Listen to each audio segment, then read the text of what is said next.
Welcome to Meet the Press Now. I'm Peter Alexander in today for my friend Chuck. And in a surprise January 6th committee hearing that wrapped up just a few moments ago, a former White House insider painted a dramatic portrait of a president unhinged on January 6th, willing to defy the wishes and warnings of his lawyers, his advisors, and his Secret Service detail in an effort to overturn the election and to try to march with his armed supporters to the Capitol. The star witness today was this young woman, a 25-year-old Cassidy Hutchinson, an aide to then Chief of Staff Mark Meadows. She was in the West Wing and with President Trump on January 6th, literally in the room where all of this happened. Hutchinson describing the warnings received from the White House that the rally could turn violent that went unanswered by Meadows. She also recounted how President Trump was angry that his supporters couldn't get through magnetometers, those security machines at his rally at the Ellipse that morning because they were armed, which she says both the president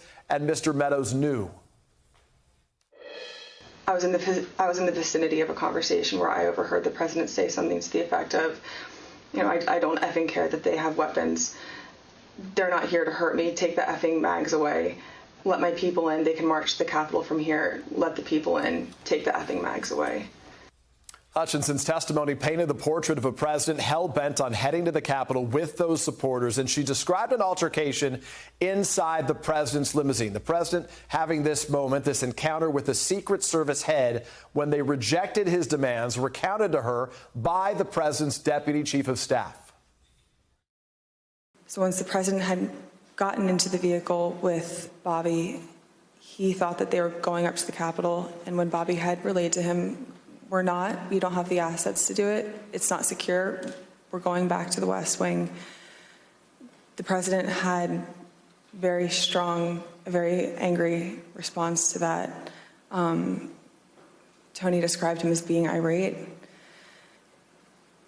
The president said something to the effect of, I'm the effing president, take me up to the Capitol now. To which Bobby responded, sir, we have to go back to the West Wing.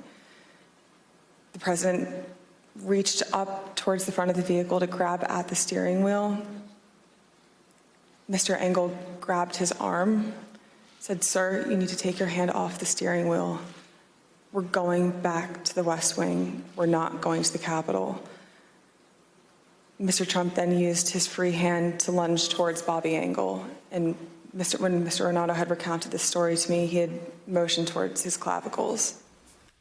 The former president responding just moments ago saying the steering wheel story is, quote, sick and fraudulent, and he says he hardly knows who Hutchinson is. Notably, the president much quicker to respond to this testimony than he ever was to the riot as it took place on January 6th.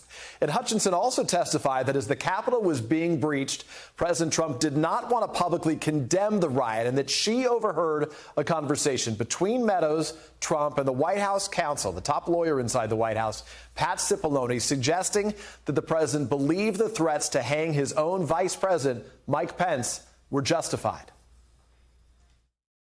I remember Pat saying something to the effect of, Mark, we need to do something more.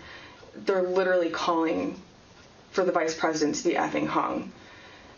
And Mark had responded something to the effect of, you heard him, Pat. He thinks Mike deserves it. He doesn't think they're doing anything wrong.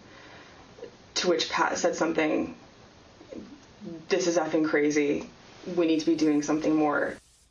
According to Hutchinson, the president's feelings on January 6th did not change the next day. She said that Mr. Trump did not want to record the very video that the White House released on January 7th, condemning the violence, and that what he wanted to do was to float pardoning all the rioters in that video.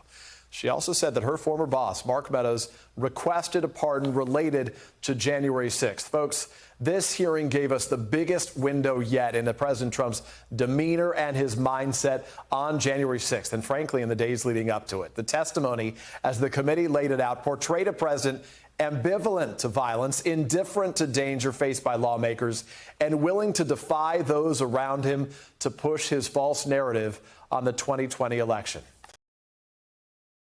Thanks for watching our YouTube channel. Follow today's top stories and breaking news by downloading the NBC News app.